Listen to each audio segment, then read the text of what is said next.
नमस्कार फरीदाबाद, मैं हूं दीपिका गौड़। इस समय पर मौजूद हूं सेक्टर 86 के ओजोन पार्क में, जहां पर आज ग्रीफा की मीटिंग रखी गई, जहां पर सभी सोसाइटी के आरडब्ल्यूए जो प्रधान थे उन्होंने अपनी अपनी समस्या रखी। मेरे साथ वार्ता में मौजूद है ग्रीफा के अध्यक्ष ओपी शर्मा जी, पारस भारद्वाज जी। बात करते हैं, इतनी सारी चीजें लागू कर रहा है ग्रीफा ग्रेटर फरीदाबाद को लेकर, लेकिन कहीं ना कहीं फिर भी सोसाइटी के जो लोग हैं वो परेशान है। क्या कहना है?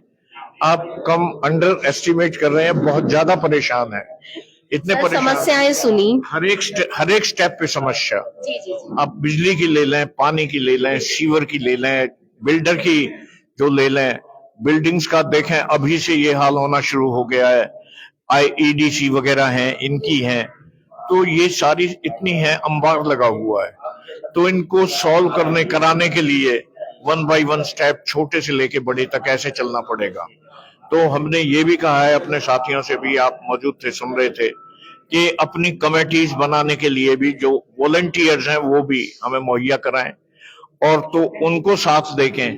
पहले सरकार को टाइम देंगे, थोड़ा थोड़ा सारा एक रिप्रेजेंटेशन एग्जॉस्टिव मेमोरेंडम बना के उन्हें देंगे, फिर कहेंगे स्टेप बाय स्टेप के कितने दिन में कितनी हो जाएंगी, आप ये हमें बताइए कौन कौन सी टिक है। और फिर जब वो नहीं कर पाएंगे तो फिर एजिटेशन का रास्ता। पहले हम वो नहीं करना चाहते, पहले पूरा मौका देना चाहते हैं, कोऑपरेट करना चाहते हैं। मैं सरकार को भी आपके माध्यम से बताना चाहता हूं कि हमारी एसोसिएशन सरकार को कोऑपरेट करना चाहती है। हमारी कैसी भी जरूरत पड़े हम तैयार हैं, लेकिन ये ना हो कि जो आपने जैसे सुना, हर एक आदमी परेशान है। 36 घंटे बिजलियों का कट लगना, इन्वर्टर तक बोल जाते हैं। हाँ, ये बताया था कि 36 घंटे का ये भी जो ये कौन सी बसेस मैं भी एक ऐसी ही सोसाइटी में रहती हूँ जहाँ पर ये कट लगते हैं। आपको तो खुद आवाज, मतलब आपकी तो अकेली आवाज हमारी एसोसिएशन के बराबर है, तो प्रेस का तो यही रहता है। तो आपसे भी मैं रिक्वेस्ट करूंगा, आप भी ये आवाज उठाएं। इसके लिए हम जल्दी ही समाधान करेंगे, कोई सोचेंगे। सरकार के इन्वॉल्वमेंट की बात की जा रही है कि सरकार हमारे बहुत, अभी मैंने सुना वहां पे कि सरकार एक तरह का फंड डिक्लेयर करे जो MCF के थ्रू सोसाइटीज को मिले, उसको लेकर क्या कहना? हम तो चाहते हैं कि करे, लेकिन पॉसिबल कैसे होगा? ये तभी होगा कि पहले छोटी मोटी समस्याओं को हल करके सरकार अपनी नीयत दिखाए कि हम हल करना चाहते हैं।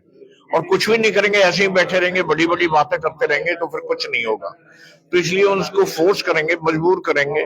पहले तो रिक्वेस्ट करेंगे, नहीं मानते हैं तो फिर पब्लिक के पास जो लॉफुल कॉन्स्टिट्यूशनल मेथड है उसे अडॉप्ट करेंगे। मेरे साथ पारस भारद्वाज जी इस समय पे मौजूद है। बहुत बड़ी जिम्मेदारी सौंप दी गई है मंत्री जी को लेकर आने की यहाँ पर, तो क्या लगता है कब तक पहुंच रहे हैं वो? नहीं, ये कोई मेरे हिसाब से कोई बहुत बड़ी जिम्मेदारी नहीं है, क्योंकि वो वैसे भी पब्लिक इंटरेक्शन के लिए उनका काफी उनका रुझान रहता है पब्लिक की समस्या को सुनने का, करने का। तो मुझे तो लगता है कि सबसे आसान काम मुझे दिया गया है उनको लेके आने का, तो क्योंकि मैंने बस उनसे मेरी चर्चा भी हो चुकी है इस बारे में। तो बहुत जल्दी हम उनकी एक मीटिंग जो है वो लोगों के साथ कराएंगे। मीटिंग्स तो लगातार चलती रहती है, लेकिन ना सॉल्यूशंस बड़ा समय लगता है सॉल्यूशंस को निकालने। अभी जैसे कितने सारे लोगों की, हर सोसाइटी की एक प्रॉब्लम है, उसको लेकर क्या सोच रखते हैं? देखिए, समस्याएं तो जहां कहीं भी कोई सिविलाइजेशन स्टार्ट होगी, जैसे ग्रेटर फरीदाबाद अब अपकमिंग सिविलाइजेशन है, फरीदाबाद का एक नया रूप है।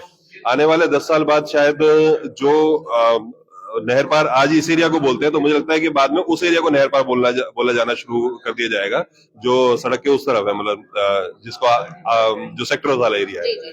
वो इसलिए क्योंकि डेवलपमेंट सारी इसी तरफ आएगी। तो जब डेवलपमेंट आती है तो it never comes without problems. तो वो जो प्रॉब्लम्स है वो तो आना लाजमी भी है, और एक सिविल सोसाइटी का इकट्ठे होकर उन समस्याओं का समाधान करवाना, और प्लस उन समस्याओं में अपनी हिस्सेदारी और भागीदारी देकर उनके सरकार के साथ मिलकर काम करना, यही एक सिस्टम होता है, उसी को फॉलो किया जा रहा है। तो मुझे लगता है कि समाधान होंगे। ग्रेटर नोएडा से ग्रेटर फरीदाबाद को कंपेयर करने की बात कही गई थी अभी कुछ समय पहले, तो क्या लगता है कि वहां तक पहुंच पाएगा ग्रेटर फरीदाबाद? देखिए, ये तो हम लोग तो एज ए एसोसिएशन तो नहीं बता पाएंगे, क्योंकि ये तो एक सरकार की पॉलिटिकल विल के ऊपर बात होती है कि वो किस तरह की प्लानिंग और किस तरह से शहर को आगे लेके जाना चाहती है। तो ये सवाल तो सत्ता से सवाल है, ये हमसे सवाल नहीं है। हम तो सिर्फ क्या है कि लोगों का एक कलेक्टिव एफर्ट, जो अपने, जैसे मैंने भी बोला कि जो ब्यूरोक्रेसी और जो पॉलिटिकल जो स्ट्रक्चर है उसकी अकाउंटेबिलिटी तय करना करनी है, उसकी जवाबदेही तय करनी है। तो हम तो जवाबदेही तय कर सकते हैं, अब वो जवाब क्या देते हैं, कैसे करते हैं, उसको कैसे इंप्लीमेंट करते हैं, वो सत्ता से सवाल करिए। आपको बोला तो आज ग्रीफा की मीटिंग रखी गई जिसमें प्रत्येक आरडब्ल्यू के जो लोग हैं, प्रत्येक सोसाइटी के आरडब्ल्यू से जो लोग मेंबर्स यहाँ पर पहुंचे, उन्होंने अपनी अपनी समस्याएं रखी गई जिनका जल्द से जल्द समाधान करने की